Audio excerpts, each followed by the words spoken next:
오늘 말씀의 제목은 그리스도로 말미암는 은혜의 왕국이란 제목으로 말씀을 나누겠습니다. 다니엘서의 구조를 살펴보면요, 우리가 지난주까지 보았던 1장부터 6장까지는 역사적에 일어난 어떤 사건들을 배경으로 하나님의 다스리심을 설명을 했습니다. 그리고 7장부터 12장까지는 이제 왕들에게 나타난 꿈이 아니라 다니엘에게 나타난 환상에 대한 것들을 그리고 있습니다. 그런데 구조는 이런데요. 이 구조가 이렇기 때문에 1장과 6장, 7장부터 12장까지가 단절된 구조냐? 그렇진 않아요. 같은 연장선에 있음을 알 수가 있습니다. 왜 그러냐면 다니엘서 2장 4절부터 오늘 우리가 본 7장 마지막까지는 아람어로 기록되어 있습니다. 1장부터 2장 3절까지는 히브리어로 기록되어 있고 또 8장부터는 히브리어로 기록되어 있거든요.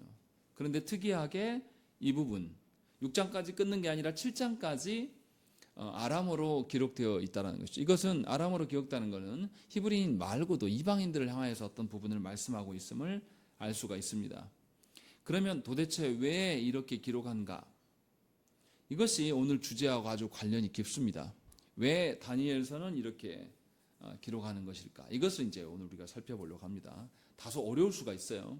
그런데 이것을 보지 못하면 이 환상에 대한 오해가 생깁니다. 그래서 이것이 중요한 것입니다. 먼저 오늘 사건, 환상에 대한 이야기를 하기 전에 이 환상을 언제 보았는가가 굉장히 중요해요. 1절에 보십시오. 1절에 보면 바벨론 벨사살 왕 원년에 라고 되어 있습니다. 그러면 지금 6장은 어떻습니까? 바벨론이 멸망했고 메데아 바사 왕국이 들어섰을 때 이야기예요.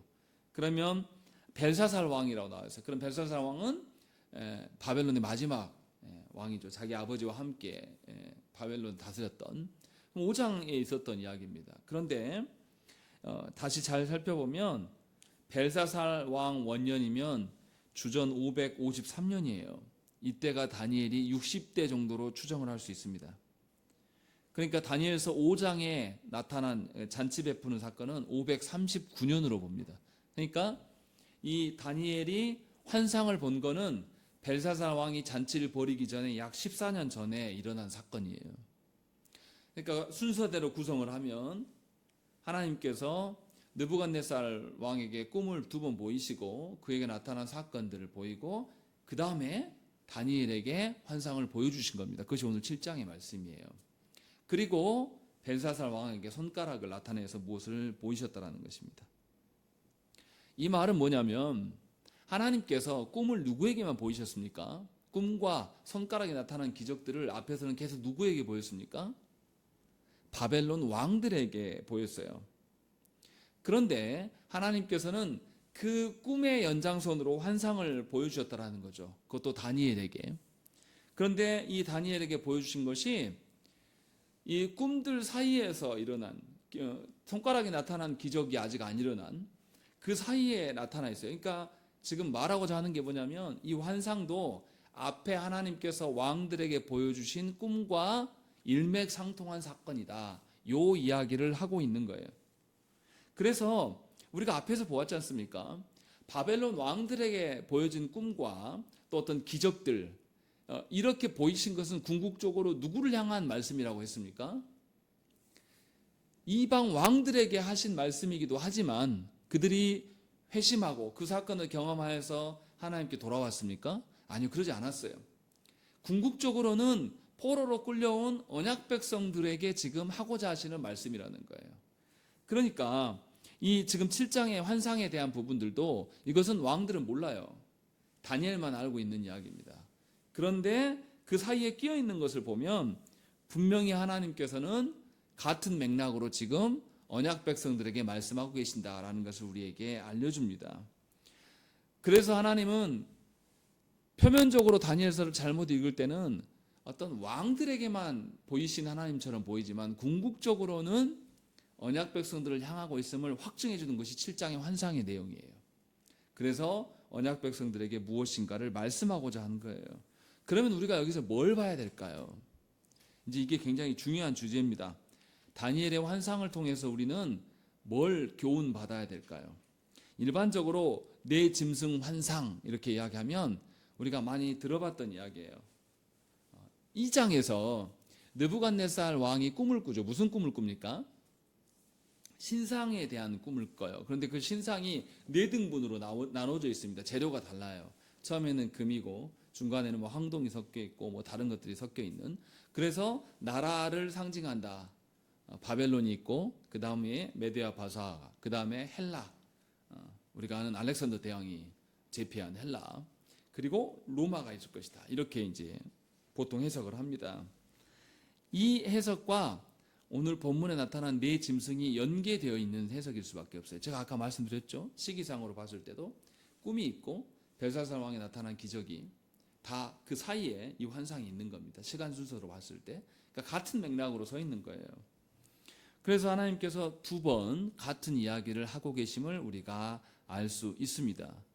그러면 이제 여기서부터 조심해야 될 게 나타나요. 하나님이 앞으로 되어질 일 미리 알고 우리보다 어떻게 하라고 알려주신 겁니까?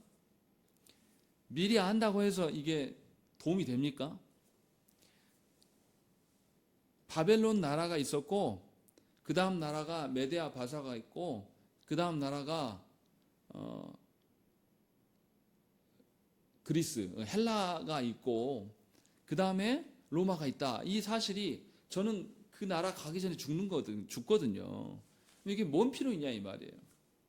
근데 많은 설교자들이 이것을 미리 아는 것이 미리 알고 대처할 수 있다라고 이렇게 해석을 할 때가 많이 있어요. 근데 성경은 지금 그 말을 하려고 하는 게 아니에요. 그 말을 하고 싶어서 이 환상을 꺼내 들었던 이야기가 아니라는 것이죠. 똑같이 느부갓네살에게 보였던 그 꿈과 해석은 비슷해요. 근데 다른 점이 있습니다. 뭐가 다르냐면 네 번째 짐승이 유독 달라요. 7절에 보시면 넷째 짐승은 무섭고 놀라우며 또 매우 강하며 또 쇠로 된 큰 이가 있어서 먹고 부서뜨리고 그 나머지를 발로 밟았으며 이 짐승은 전의 모든 짐승과 다르다라고 이야기를 하고 있어요.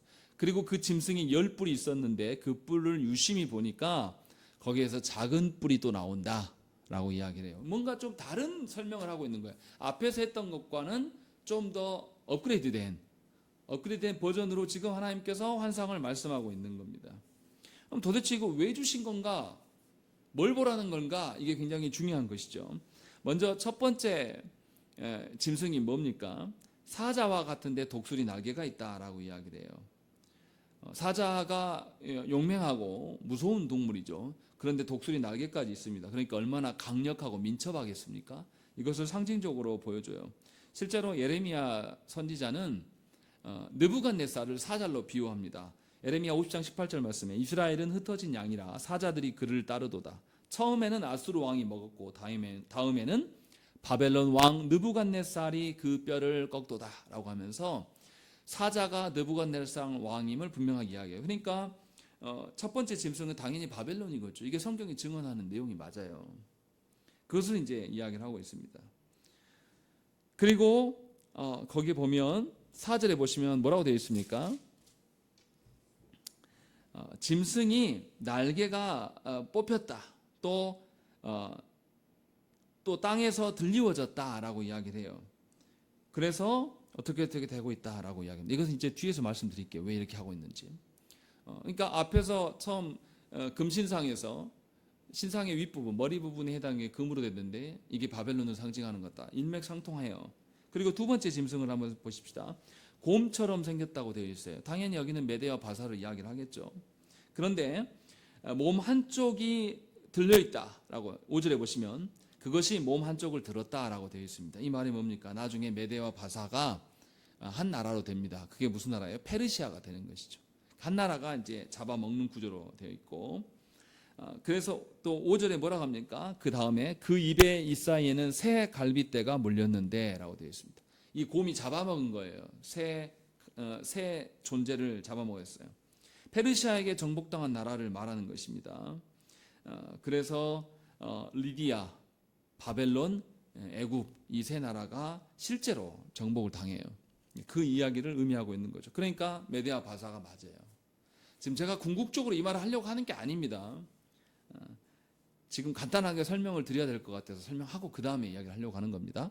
그다음 세 번째 짐승이 표범같이 생겼다고 했어요. 그런데 그 등에 새 날개가 있다. 새 날개가 넷이 있다라고 이야기를 해요. 그리고 머리도 넷이 있다라고 이야기합니다. 날개가 있다는 것은 굉장히 빠르다는 것입니다. 그러니까 세 번째 제국은 굉장히 빨리 정복해요. 알렉산더 대왕이 아주 젊은 나이에 정복 전쟁을 펼칩니다. 그래서 10년 만에 페르시아 제국을 전부 점령해 버립니다. 이거는 진짜 역사상에서 보기 힘든 페르시아 제국이에요. 굉장히 넓어요. 그냥 이렇게 통과하고 지나가도 이 끝에서 저 끝까지 가는데 몇 달이 아니라 몇 년이 걸릴 수 있는 겁니다. 그런데 얼마나 승리를 경험하면 10년 만에 제패해버려요. 그런데 알렉산더 대왕이 또 어떻습니까?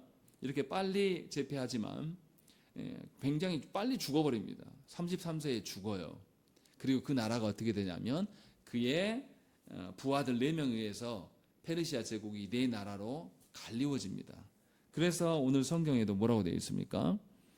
머리 넷이 있다. 6절에 보시면 또 머리 넷이 있으며 권세를 받았다라고 되어 있는 것이죠. 그 나라가 4개로 쪼개어진다라는 이야기를 지금 하고 있는 거예요. 그러니까 역사적인 정황과 비춰해 봐도 메데아 바사, 나중에 페르시아가 말하고 있는 것이 확실해요. 그리고 네 번째 짐승은 어떤 모습을 닮았다고 말하지 않아요. 앞의 모습과 완전히 달라요. 그러면서 뭐라고 합니까? 이가 뭐로 되어 있죠? 7절에 보시면 쇠로 된 큰 이가 있다라고 이야기를 해요. 그러니까 앞의 것과는 비교할 수 없는 어떤 생명체라고 보기 힘든 어떤 그런 모습들을 보여주고 있어요.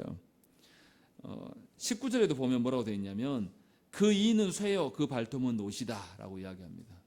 그냥 어떤 짐승의 모습을 형상하고 있는 게 아니라 어떤 엄청난 존재임을 분명하게 밝히고 있어요. 그래서 뿔이 10개다라고 이야기하는 겁니다. 뿔이 10개다라는 것은 진짜 10명의 뭐 어떤 그런 권세자들이 있었다 요 말 하려고 하는 게 아니라 상징적으로 봐야 돼요. 성경에서 10은 어떤 숫자입니까? 충만한 수예요. 충만한 수. 권세가 충만하다. 요 이야기를 지금 하고 있는 거예요. 그리고 거기 보시면 충만했는데 그 뿔을 8절에 보세요. 내가 그 뿔을 유심히 보는 중에 다른 작은 뿔이 그 사이에서 나타나 첫 번째 뿔 중에 셋이 그 앞에서 뿌리까지 뽑혔으며 라고 되어 있어요. 그 뿔 중에서 한 작은 뿔이 솟아올라요. 그런데 이 뿔이 다른 권세들을 죽여버리고 자기가 제압하게 됩니다. 그리고 뭐라고 합니까? 이 작은 뿔에는 사람의 눈 같은 눈들이 있고 또 입이 있어 큰 말을 하였다라고 이야기하는 겁니다. 그러니까 네 번째에 나타난 그 어떤 짐승 이것이 중요한 게 아니라 거기서 나타난 작은 뿔이 더 뭔가를 말하고 있는 것임을 우리가 알 수 있어요. 그래서 지금 다니엘서 환상에서는 어디에다 초점을 두고 있는 겁니까? 첫 번째 짐승입니까? 두 번째 짐승입니까? 세 번째 짐승입니까? 네 번째 짐승에다가 초점을 두고 있는 것을 우리가 알 수가 있어요. 그것이 왜 더 그러냐면 19절에 다니엘이 뭐라고 하냐면 이에 내가 넷째 짐승에 관하여 확실히 알고자 하였으니 라고 하면서 네 번째 짐승에 대한 이야기가 뒤에 더 많이 해석이 나옵니다. 천사가 해설해 주거든요.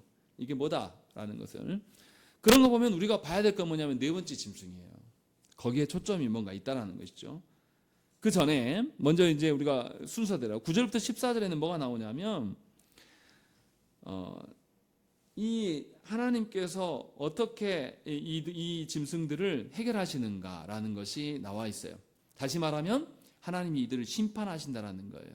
이들이 권세 잡은 것 같은데 심판하신다라고 되어 있어요. 근데 9절부터 14절에만 나온 게 아닙니다. 여기서부터가 중요한 이야기예요. 네 짐승들이 나와서 아까 우리가 본 것처럼 사자인데 날개가 달려있고 뭐 곰인데 뭐 뭘 잡아먹고 또 표범인데 뭐 이거 안 중요해요. 그거보다 더 말하고자 하고 싶은 이야기는 뭐냐면 다시 보십시오. 이 네 짐승이 어떻게 나왔냐 이 말이에요. 어디에 나와 있습니까? 2절에 읽어보겠습니다. 2절 읽겠습니다. 시작.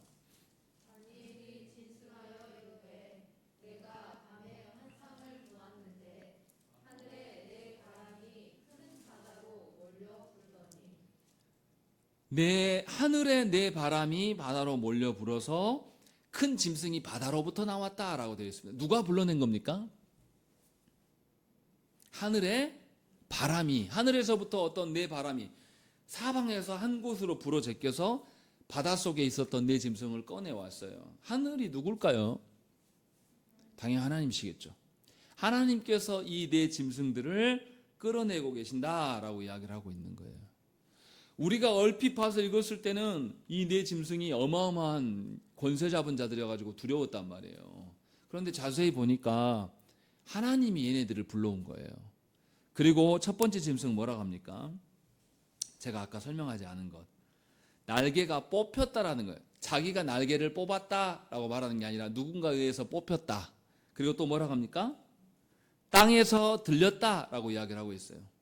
자기가 혼자 이렇게 날아오르는 게 아니라 누군가에서 들려 올리짐을 받은 거예요. 이건 뭔 말하는 겁니까? 아까 제가 사자를 예레미야 선지자가 뭐라고 그랬죠? 느부갓네살 왕이라고 했어요. 느부갓네살 왕이 하나님께서 보이신 꿈과 풀무불의 기적을 보고도 그가 돌이킵니까? 돌이키지 않습니까? 돌이키지 않아요. 그래서 하나님 어떻게 하십니까? 왕권을 뺏어버리고 그가 왕궁에서 쫓겨나서 어떻게 하죠? 짐승처럼 들에서 이슬을 먹고 버틸 때가 있었다라고. 그게 날개가 뽑힌 거예요. 그리고 하나님이 들려서 다시 복권해 주신, 다시 왕자를 뺏어서 다시 돌아올 수 있게끔 하나님 허락해 주신. 그러니까 이 첫 번째 짐승이 굉장히 권세 잡은 것처럼 보이지만 실상은 누가 다스리신다? 하나님의 주권대로 얘가 움직이는 그런 존재일 뿐이다 라는 것을 말하고 있는 겁니다. 그리고 두 번째 짐승에도 뭐라고 되어 있습니까? 5절에 곰과 같은데 그것이 몸 한쪽을 들었고 그 입에 이사이는 새 갈빗대가 물렸는데 그것에게 말하는 자들이 있어 이르기를 일어나서 많은 고기를 먹으라 하였더라 라고 되어 있습니다.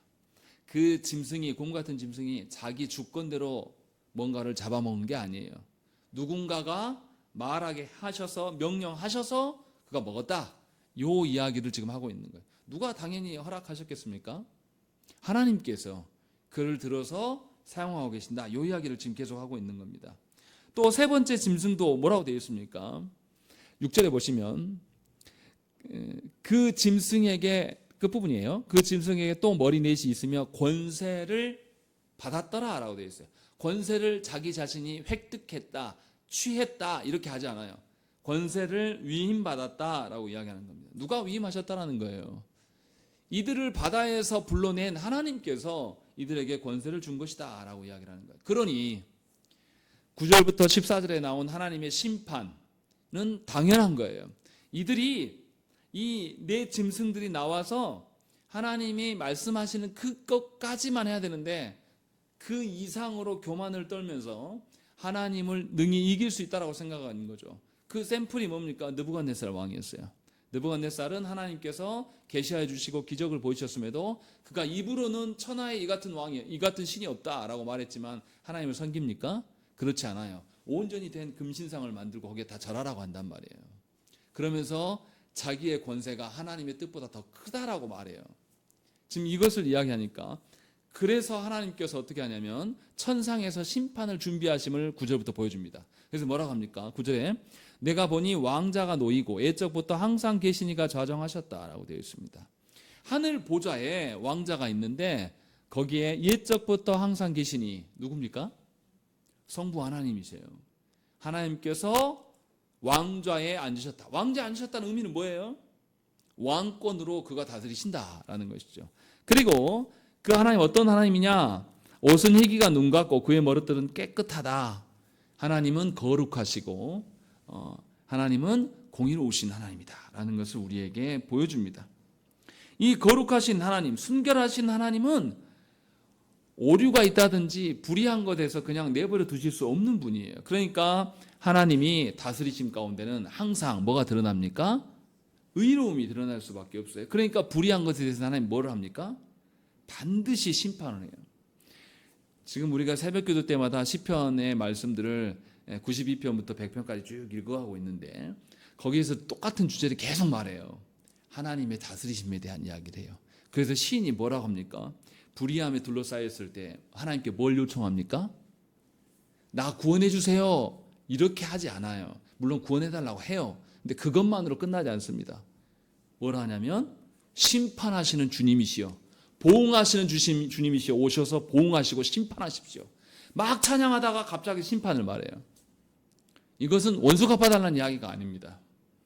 하나님의 공의로움이 드러나는 것이 다스림으로 보는 거죠. 내가 찬양할 수 있는 근거는 뭐냐면 하나님이 다스리심이 드러나기 때문에 찬양하는 거예요. 그런데 내가 하나님의 다스림 속에서 봐야 될 게 뭐냐면 하나님의 공의예요.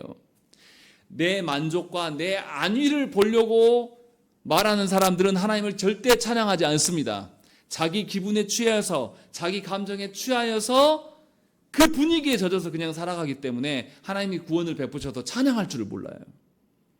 그런데 하나님의 다스리심을 믿는 자들은 나의 어떠함, 나의 안위와 나의 소원 성취하는 것이 목적이 아니라 하나님의 다스리심이 드러나는 것을 원해요. 그래서 하나님의 공의를 요청합니다. 그래서 뭐가 있냐면 심판이 있는 거예요. 그러니까 심판 앞에 진실로 하나님의 다스림을 믿는 사람은 하나님의 심판 앞에서 기뻐할 수가 있는 거예요. 왜냐하면 자기에겐 복이거든요. 어떤 복이에요? 하나님의 공의로우심이 자기가 살아가고 있는 곳의 질서에 굳건하게 드러나는 거예요. 그런데 하나님의 다스리심을 인정하지 않는 사람은 절대 하나님의 심판을 요구하지 않습니다. 심판을 기대하지도 않아요. 그래서 우리가 예수 그리스도께서 다시 오실 그 심판을 조국 교회가 소망하지 않는 겁니다. 우리 시대는 안 올 거다. 그래서 우리가 불의한 일에 대해서도 눈을 딱 감아요. 아무 상관없어요. 불의한 일로 인하여서 누군가가 죽고 불의한 일로 인해서 누가 재판받고 강제로 끌려가고 해도 다 상관없어요. 언제 상관이 있어집니까? 내 새끼가 이게 뭔 일이 일어날 때만 이제 그때서 깨닫는 거예요. 늦었어요 이미.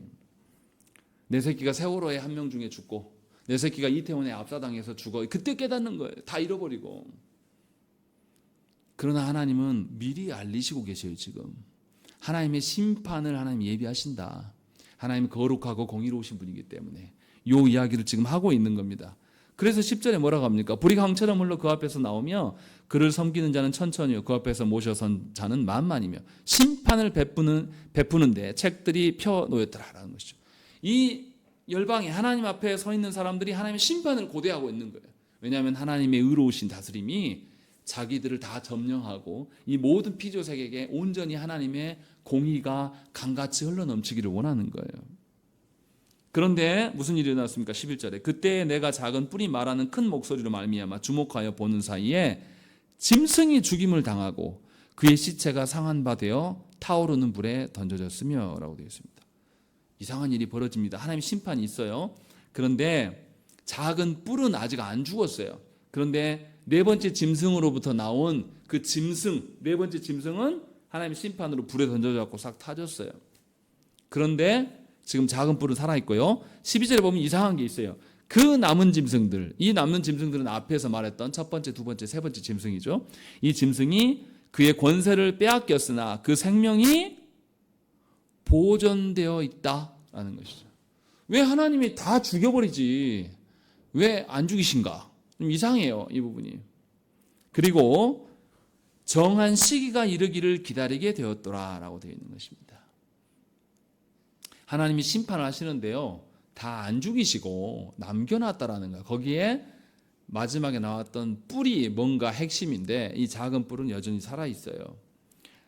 13절에 뭐라고 합니까? 내가 또 밤 환상 중에 보니 인자 같은 이가 하늘 구름을 타고 와서 옛적부터 항상 계신 이에게 나아가 그 앞으로 인도되매 라고 되어 있습니다. 여기서 구분해야 됩니다. 옛적부터 항상 계신 이가 누구라고 그랬습니까? 성부 하나님이에요. 그리고 인자 같은 이, 우리가 인자 같은 이는 앞에서도 봤어요. 앞에서 꿈에서 사람의 손으로 만지지 않은 돌이 와서 신상을 다 부서뜨리는 예수 그리스도라고 말씀드렸습니다. 또 벨사살 왕에게 나타나서 손가락 보여준 그 손이 누구의 손이라고요? 예수 그리스도의 손. 또 풀무불이 던져졌을 때 3명을 던졌는데 거기에 4번째 사람이 있었어요. 근데 그 4번째 사람이 뭐라고 그랬죠? 느부갓네살이 신의 아들 같다, 인자와 같다라는 이야기를 한단 말이에요. 거기에서도 예수 그리스도가 나타나요. 여기서 지금 예수 그리스도가 나타나요. 근데 예수 그리스도께서 뭐 하십니까? 하늘 구름을 타고 오셨는데 성부께 나아가요. 그리고 14절의 말씀을 읽겠습니다. 시작.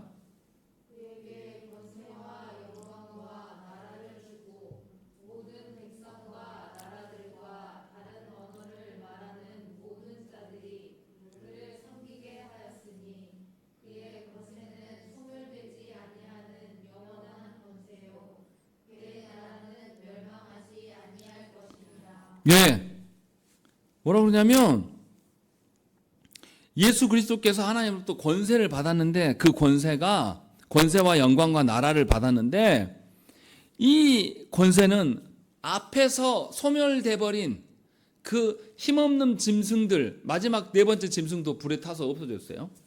그리고 작은 뿔만 남아있고 나머지 세 짐승이 잔존하긴 하지만 권세가 없어요, 이들이. 그래서 앞에서 뭐라고 했습니까? 12절에 그 남은 짐승들은 그의 권세를 빼앗겼다라고 되어 있어요. 이들의 권세는 어느 기간이 되면 없어질 권세들이에요. 그런데 예수 그리스도께서 받으신 권세는 소멸되지 아니하는 영원한 권세고 그의 나라는 멸망하지 아니할 것이다 라고 성부께서 인쳐주심을 이제 이야기를 하고 있는 거예요. 이렇게 하나님께서 심판을 준비하고 계시고 있고 그 심판을 누구에게? 메시아 되신 예수 그리스도에게 위임하고 계신다라는 것을 말씀해 주고 있는 겁니다. 그리고 이제 본격적으로 15절부터 말씀이 뭐냐면 환상에 대한 해설을 보여주고 있는 거냐, 말해주고 있는 겁니다. 16절에 내가 그 곁에 모셔선 자들 중 하나에게 나아가서 이 모든 일의 진상을 물으매라고 되어 있습니다. 다니엘이 환상을 보았다는 것에 대해서 우리가 오해하면 안 돼요. 우리가 꿈속에서 뭔가 환상을 보면 우리가 깨고 나면 정확히 기억이 납니까? 잘 기억이 안 나요. 꿈을 꿔도. 그러니까 우리가 꾸는 꿈, 우리가 본 환상하고 다른 겁니다. 이걸 똑같이 이야기하면 안 돼요. 자꾸만 이거 보면서 다니엘도 환상 봤는데 저에게도 환상을 보여주십시오. 이런 헛소리 하지 말라는 겁니다.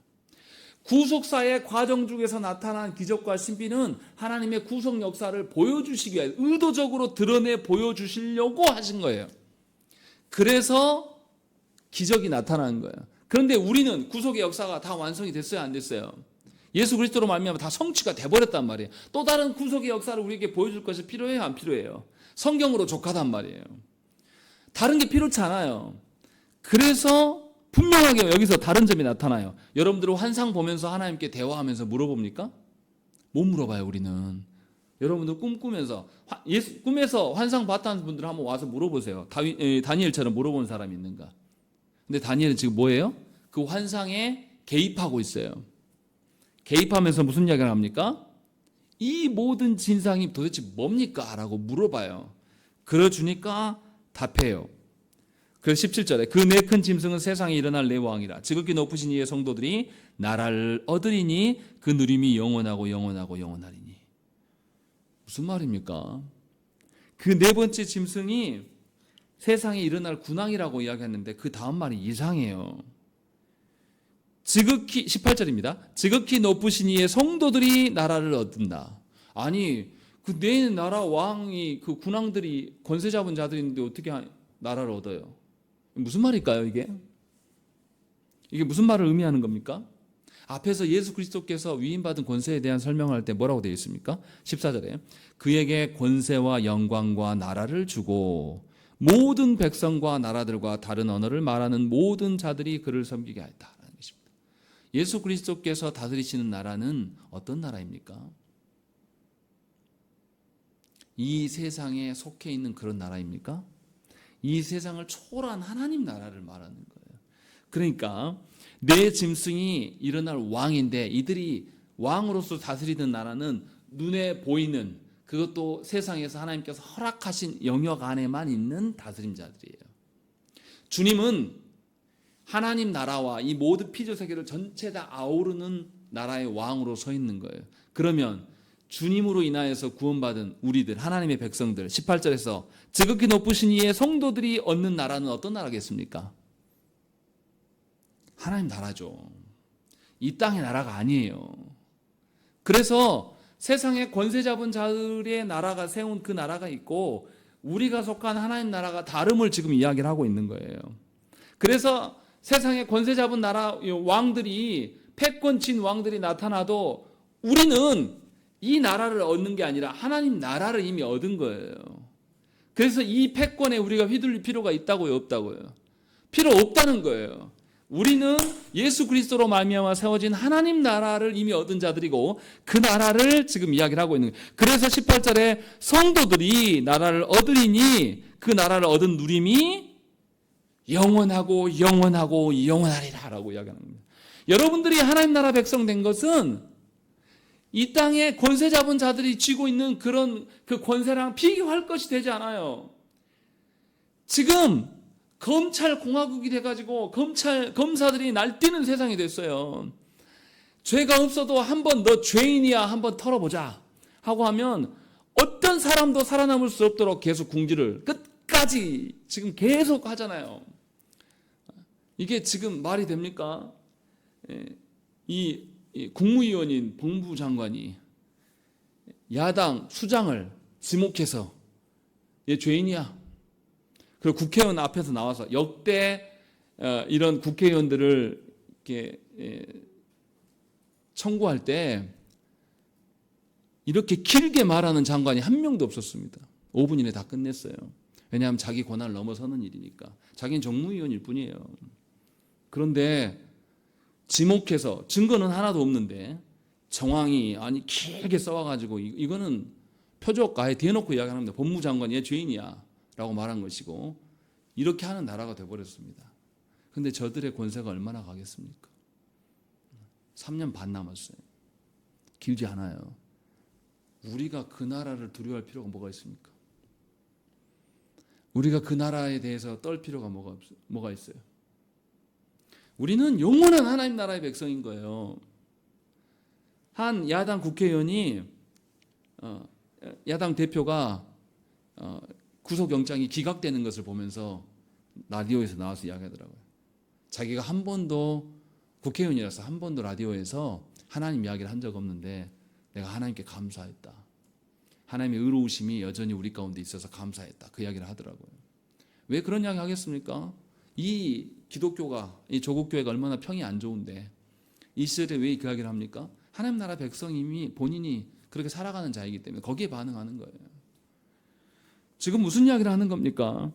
분명하게 이 환상에서 우리에게 보여주고자 하는 것은 세상 나라가 완전히 그리스도 안에서 심판이 다 끝났다는 이야기입니까? 아직 진행되고 있다는 이야기입니까? 아직 진행되고 있다는 것을 우리한테 알려주는 거예요. 그리고 주님은 하나님 나라의 수장으로서 우리를 다스리고 있고 주님이 우리를 다스리시기 때문에 우리의 하나님 나라의 권세가 사라지지 않는다라고 지금 이야기를 하고 있는 거예요. 우리 눈에 보이는 건 뭐밖에 안 보여요.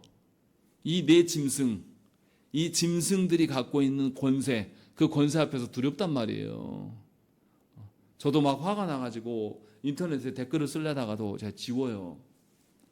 왜냐하면 댓글 썼다가 수사받은 사람, 처벌받은 사람들이 있거든요. 검사들이 고소해가지고 실제로 받았다는 것들이 사건이 나오니까 두려워서 지운단 말이에요. 왜요? 이 짐승이 세운 그 나라의 권세가 무섭거든요. 근데 지금 환상을 통해서 우리에게 말씀하는 건 뭐냐면 그럴 필요 없다라고 이야기를 하는 거예요. 그런데 다니엘이 더 중요한 이야기를 19절부터 해요. 뭐라고 합니까? 이에 내가 넷째 짐승에 관하여 확실히 알고자 하였으니 곧 그것은 모든 짐승과 달라서 심히 무섭더라.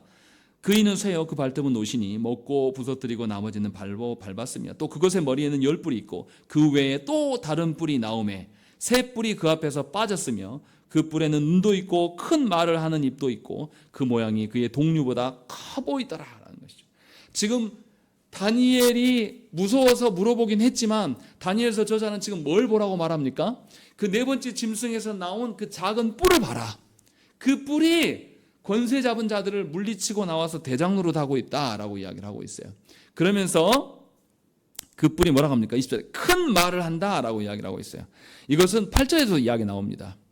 이 작은 뿔이 8절에 보세요. 끝부분에 이 작은 뿔에는 사람의 눈 같은 것들이 있고 또 입이 있어 큰 말을 하였다라는 것입니다. 이 말이 뭡니까? 이 작은 뿔이 커 보이는 말을 하는 거예요. 그래서 사람들에게 대해서 겁박하는 거예요. 커 보이는 말을 한다는 건 뭡니까? 부풀리고 과장되게 하는 거예요. 누구를 향해서? 하나님 나라의 백성을 위해서. 왜 이 큰 말을 하겠습니까? 목적이 뭐예요? 하나님 나라 백성들에게 하나님 나라가 작아 보이게 하기 위해서. 그래서 이 작은 뿔에서 나온 이 작은 뿔은 네 번째 짐승에서 나온 이 작은 뿔은 누구를 대적하고 있는 겁니까? 하나님을 대적하고 있고 하나님의 권세를 누구에게 위임했어요? 그리스도에게 위임했어요. 근데 그 그리스도를 대적하고 있는 자예요. 그래서 이 자를 성경에서 뭐라면 적그리스도라고 이야기를 하는 겁니다. 그러니까 지금 무슨 이야기를 하고 있는 거냐면 그리스도께서 다스리신 나라가 되었는데 그 나라의 백성들에게 혼란을 주고 미혹하게 하기 위해서 적그리스도가 출현하게 된다. 근데 그 적그리스도는 세상 나라로부터 오게 되는데 그 나라가 성도들을 현혹한다. 그래서 21절에 뭐라고 합니까? 내가 본즉 이 뿔이 성도들과 더불어 싸워 그들에게 이겼더니 라고 되어 있어요. 적그리스도가 성도들을 핍박하고 아니면 또 현혹하고 해서 밟아 죽여서 이기고 있다라고 이야기를 하고 있는 거예요. 그래서 22절 옛적부터 항상 계신 이가 와서 지극히 높으신 이의 성도들을 위하여 원한을 풀어주셨고 때가 이름에 성도들이 나라를 얻었더라 라고 되어 있는 것입니다. 이것은 예수 그리스도의 처음 사건 초림을 말하고 있는 거예요. 예수 그리스도께서 오시기 전까지 언약 백성들이 이 적그리스도에게 현혹되어서 계속 세상처럼 돼버린단 말이에요. 자기들이 계속 그러니까 힘있고 권세 있는 사람 앞에 눈이 다 멀어버린단 말이에요. 이스라엘 백성들이 가나안 땅에 들어가서 어떻게 합니까? 가나안의 신들을 따라가요. 이스라엘 백성들이 하나님이 그들이 왕임에도 불구하고 가나안 땅에 가서 뭘 달라고 요구합니까? 세상 나라처럼 우리도 왕을 세워주십시오라고 이야기를 하기 시작해요. 그래서 이 적그리스도에게 따라가는 일들이 벌어진다라는 거예요. 그런데 졌는데 누가 오셨다고요? 옛적부터 계신 이가 성도를 향해서 오셔서 원한을 푸셨어요. 이게 예수 그리스도께서 오심이에요. 다시 말하면 여기서는 삼위일체 하나님임을 입증해 주는 구절이에요. 앞에서 옛적부터 계신 이와 인자 같은 이 구별했는데 같은 분이라고 지금 설명하고 있는 겁니다. 그래서 다시 나라를 얻게 됐다라고 이야기를 하고 있어요. 그리고 23절부터 이제 모신자가 이처럼 이르되 넷째 짐승은 곧 땅의 넷째 나라인데 이는 다른 나라들과는 달라서 온 천하를 삼키고 밟아 부서뜨릴 것이요 그 열 뿔은 그 나라에서 일어날 열 왕이요 그 위에 또 하나가 일어나리니 그는 먼저 있던 자들과 다르고 또 새 왕을 복종시킬 것이며 그가 장차 지극히 높으신 이를 말로 대적하며 또 지극히 높으신 이의 성도를 괴롭게 할 것이며 그가 또 때와 법을 고치고자 할 것이며 성도들은 그의 손에 붙임받아 한 때와 두 때와 반 때를 지내리라. 25절의 말씀이 중요합니다. 뭐라고 하냐면 그 적그리스도가 나와서 말로 대적한다라고 이야기를 해요. 말로 현혹하는 겁니다. 그리고 뭐라고 합니까? 지극히 높으신 이의 성도를 괴롭게 할 것인데 어떻게 괴롭게 하냐면 그가 또 때와 법을 고치고자 할 것이다. 하나님의 정하신 때를 기다리고 있는 성도들에게 야야 너 지금 네가 그럴 때냐? 네가 지금 한가하게 가서 예배 드릴 때냐? 너 니네 새끼들 좋은 학원 보내고 좋은 데 해야지. 돈 벌어. 그렇게 하면서 성도들을 현혹해요. 그래서 하나님의 때를 못 기다리게 만듭니다. 그래서 성도들이 어떻게 합니까? 하나님께 뭔가를 놓고 기도할 때 기다릴 줄 아는 성도가 별로 없어요. 특히 요즘에는 더 그래요. 그래서 기도하지 않습니다. 하나님의 때를 자꾸 변경시켜요. 누구 마음대로요. 마귀가 적그리스도가 우리를 현혹하면서 우리의 마음을 계속 찌른단 말이에요. 저도 그래요. 저도 목회를 하고 있는데 코로나가 와가지고 그 이후로는 방문객도 없고 방문객이 있어서 오면 신천지고 이런 현실을 보면 마음이 어떻습니까? 불안해지죠. 자녀들은 커나가고 있고 교회는 변화가 없고 하나님은 우리에게 영원한 나라 백성이라고 분명히 말씀하셨는데도 그것에 눈이 멀어서 현혹이 됩니다. 이거 이렇게 갖고는 안 되길 것 같은데 이러면서 때를 옮겨요. 하나님의 때를 기다리는 게 아니라 내가 때를 만들어요. 그래서 거기에 현혹이 됩니다. 또 뭐를 고칩니까? 법을 고친다라고 되어 있습니다. 이게 무슨 말입니까? 하나님이 주신 법도대로가 아니에요. 내가 정해놓은 법을 새로 만들어요. 내 상황이.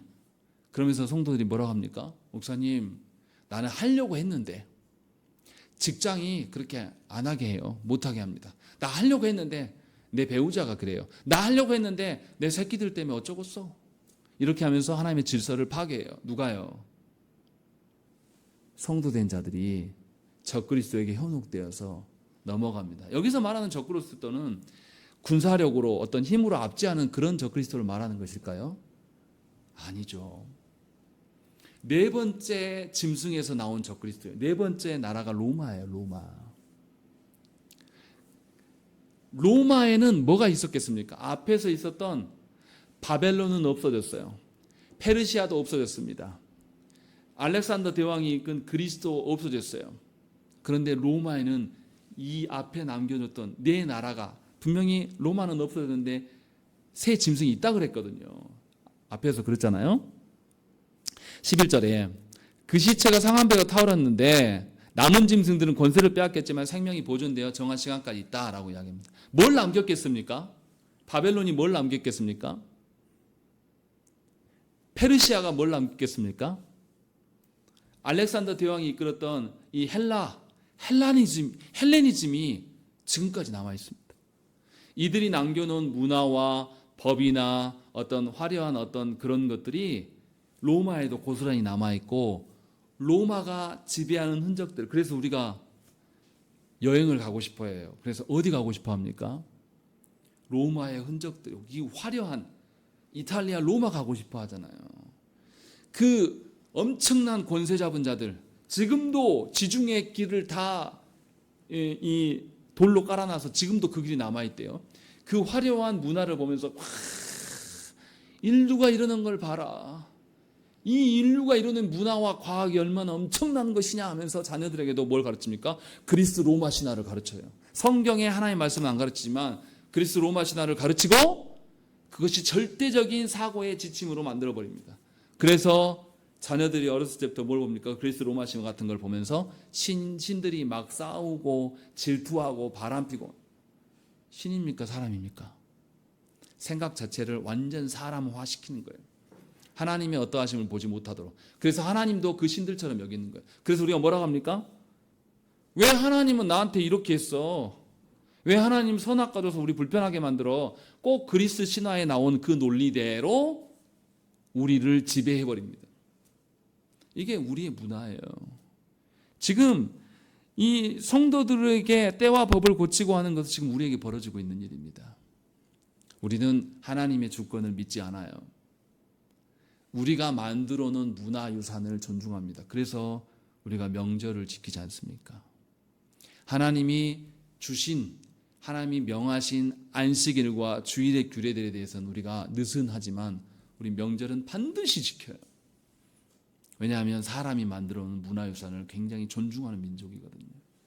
또 과학이 만들어 놓은, 예배 드리다가 내가 죽을라다 하는 성도는 없어도 아니 병 때문에 모이지 말래. 안 모여야지. 그래 모이지 마.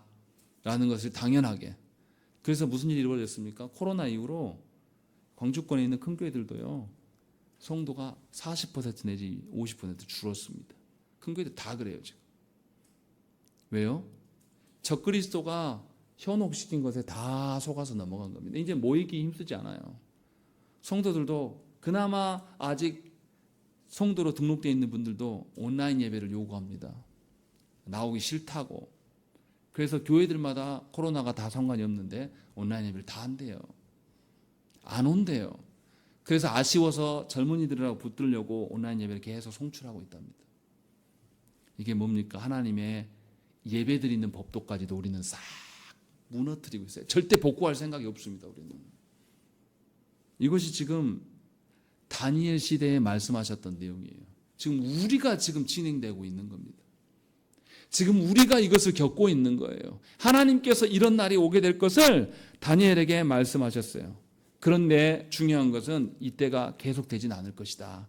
25절에 성도들은 그의 손에 붙임받아 한 때와 두 때와 반 때를 지나리라. 여기서 한 때와 두 때와 반 때가 언제 어느 만큼이냐 이거 막 계산하고 이거 해석하는 건 다 가짜예요. 이거 해석할 필요 없어요. 하나님이 정하신 때로만 이해하면 됩니다. 우리는 언제인지 몰라요. 예수님이 언제 오실지 여러분 아십니까? 우리 몰라요. 하나님이 정한 때로만 알면 이해하면 돼요. 그냥.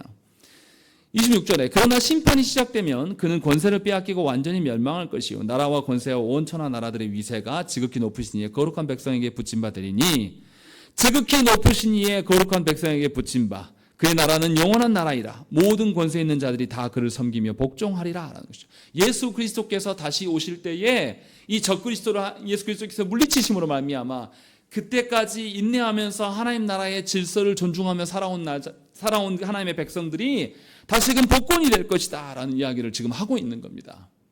이것이 다니엘에게 주셨던 말씀이에요. 그리고 그 말씀은 지금도 유효한 거예요. 그것이 지금 우리들에게 와 있는 겁니다. 그러니까 하나님 나라 백성을 살아가는 사람들은 군사와 힘에 의하여서 굴종되는 그 하나님 나라의 방해자들만 있는 게 아니라 문화나 과학이나 사람이 만들어 놓은 질서나 사람이 흔들어 놓은 때로 인하여서 흔들리는 그것과 지금 싸우고 있어야 돼요. 언제까지? 주님이 다시 오실 그날까지 우리는 그렇게 싸워야 될 것들을 지금 말씀하고 있는 거예요. 그래서 다니엘은 뭐라고 합니까? 이상할 정도로 그게 나타나요. 제가 15절 건너뛰었고요. 28절 말씀 안 했는데요. 거기 보면 뭐라고 되어 있습니까? 똑같이 이야기합니다. 나 다니엘이 중심에 근심하며 내 머릿속에 환상이 나를 번민하게 한지라는 것이죠.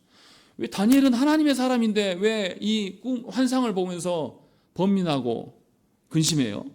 또 28절에 보세요. 그 말이 이에 그친지라 나 다니엘은 중심에 번민하였으며 내 얼굴빛이 변화했다 라고 이야기합니다. 아니 하나님께서 환상도 다 해석해 줬어요. 그럼 기뻐해야죠. 왜 근심하고 번민합니까? 이거 누가 그랬습니까? 하나님이 꿈을 보여주셨을 때 근심하고 번민하게 된 자가 있었죠. 누가 그랬습니까? 앞에 느부갓네살 왕이. 또 하나님께서 기적을 보여주셔서 손가락을 나타내 보실 때 누가 근심했습니까? 벨사살 왕이. 왜 근데 다니엘이 근심할까요? 뭐 때문에 이게 지금 나와 있을까요? 이거 중요한 겁니다. 이거. 느부갓네살 왕이 꿈을 꾸고 근심하지 않았다면 어떻게 됐을까요? 처음에 하나님께서 신상에 대한 꿈을 주셨잖아요. 근심하지 않았어요. 그러면 느부갓네살이 어떻게 했습니까? 꿈 잊어버리고 그냥 지나갔겠죠. 지가 자기도 기억 못 하잖아요. 그냥 지나갔을 거예요. 누가 근심하게 한 겁니까? 하나님께서 근심하게 하고 번민하게 해서. 왜요? 하나님의 뜻을 알리려고. 누구에게요? 누구에게요? 이스라엘에게요. 언약 백성들에게. 당신의 성도들에게. 그래서 느부갓네살이 어떻게 합니까? 이 바벨론에 있는 온갖 술객과 주술사들을 불러요. 지혜자들을 불러가지고 이거 해석하라 그래요. 꿈 맞춰봐. 그리고 해석해. 못합니다. 그때 다니엘이 해석을 해줘요. 그런데 느부갓네살은 거기에 순종하지 않습니다. 중요한 건 뭐냐면 번민하게 해서 하나님의 꿈꾸게 하심과 하나님의 그의 꿈을 해석하신 것을 이스라엘만이 아니라 바벨론 온 천하에 알리게 하셨단 말이에요. 하나님께서. 그래서 느부갓네살을 번민하게 한 거예요. 고심하게 만든 거란 말이에요. 벨사살 왕이 손가락에 나온 걸 보면서 두려워서 어쩔 줄 모르게 만들었단 말이에요. 다니엘을 이렇게 한 이유는 뭡니까? 이 꿈의 내용을 어떻게 하라고요? 자기만 알고 있으라고요? 아니에요. 전하라고 한 거예요. 그래서 다니엘이 어떻게 합니까? 28절에 내가 이 일을 마음에 간직하였느니라 라고 말해요. 그리고 1절에 시작할 때 뭐라고 합니까? 다니엘이 그의 침상에서 꿈을 꾸며 머릿속으로 환상을 받고 그 꿈을 기록하며 그 일의 대략을 진술했다. 진술은 누군가의 대상에게 말하고 있다라는 거예요. 그러니까 다니엘이 번민하게 하심으로 인하여서 그 꿈이 예사 꿈이 아니다라는 하나님께서 알게 하시고 그 꿈의 뜻을 하나님께서 천사를 통해서 다 보이시고 이것을 기록하게 하고 진술하게 해서 후대에 남기라고 한 거예요. 이 말은 누구를 향하여서 하시는 말씀입니까? 언약 백성들인 우리들에게 하나님께서 이 말씀을 하고 있는 거예요. 이 꿈에 대해서 적그리스도가 우리의 하나님 나라 백성됨을 침해하면서 공격할 터인데 너희가 싸워야 될 것은 힘 있는 권세 잡은 자들이 아니라 사람이 만들어 놓은 사람이 변개한 것들과 과학과 휴머니즘과 사람이 만들어 놓은 어떤 질서들과 그런 체계와 싸워야 될 것이다라는 것을 후손들에게까지도 알리라고 이야기를 하고 있는 거예요. 지금 그래서 환상이 있는 겁니다. 환상에서 뭐 곰을 봤네, 사자를 봤네, 날개 이거 안 중요하고요. 그것이 중요한 것이 아니고 우리 시대의 적그리스도가 성도들을 어떻게 유혹함으로 말미암아 하나님 나라 백성에서 탈락시키는가, 하나님 나라 백성답게 끝까지 인내하지 못하게 하는가를 알려주시고 그 종국이 하나님의 심판으로 예수 그리스도의 도래하심으로 다시 오심으로 말미암아서 모든 것을 하나님 나라를 완벽하게 하실 것들에 대한 일들이 있을 것이다 라는 것을 알려주는 거예요. 그래서 다니엘이 이 꿈을 받고 벨사살의 그 환상 기적을 보고 난 뒤에 뭐라고 합니까? 벨사살이 이 꿈을 해석한 사람에게 내가 보물도 주고 높여줄 거다라고 이야기를 해요. 그러니까 다니엘이 뭐라고 합니까? 필요 없고 됐고 다른 당신이 알아서 하고. 느부갓네살 왕, 당신의 외할아버지도 이렇게 하다가 하나님 심판받았어. 너 조심해야 돼. 요 이야기를 할 수 있는 겁니다. 그것을 이미 먼저 알려주셨어요. 환상을 통해서. 누가 다스리심을요? 하나님이 다스리고 계심을 우리에게 여실히 보여주고 있는 겁니다. 얼마나 놀랍습니까? 하나님께서 이렇게 이 일을 해나가고 있는 거예요. 그러니 제발 이거 읽으면서, 다니엘서 읽으면서 뭐 짐승이 환상이 어쩌고 이거 안 중요해요. 몰라도 돼요. 중요한 것은 우리 시대가 적그리스도 앞에 어떻게 있는가를 잘 생각을 해봐야 되고, 하나님의 말씀대로 실제로 우리가 진행되고 있어요. 그래서 우리들의 싸울 것은 혈과 육이 아니에요. 세상에서 높아지거나 세상의 권세 잡은 자들을 두려워하거나 우리 자녀들을 세상의 권세, 힘의 논리로 키워서는 절대 안 된다는 거예요. 근데 우리는 이미 그렇게 키워버렸습니다. 그래서 우리 자녀들이 하나님 나라 일로 고민하잖아요. 생각을 해보세요. 우리 앞선 선배들 지금 586 세대들, 그 세대들은 20대 때 뭐 했습니까? 독재 정권이 나라를, 사람들을 죽이니까 그때 586 세대들은 나가서 데모했어요. 이 나라에 정의를 주고 자유를 달라 하면서 목숨을 걸고 그 일을 했단 말이에요. 그 자녀 세대인 지금 20대들은 뭐 하고 있냐고요. 생각이 없어요. 텅 비어 있습니다.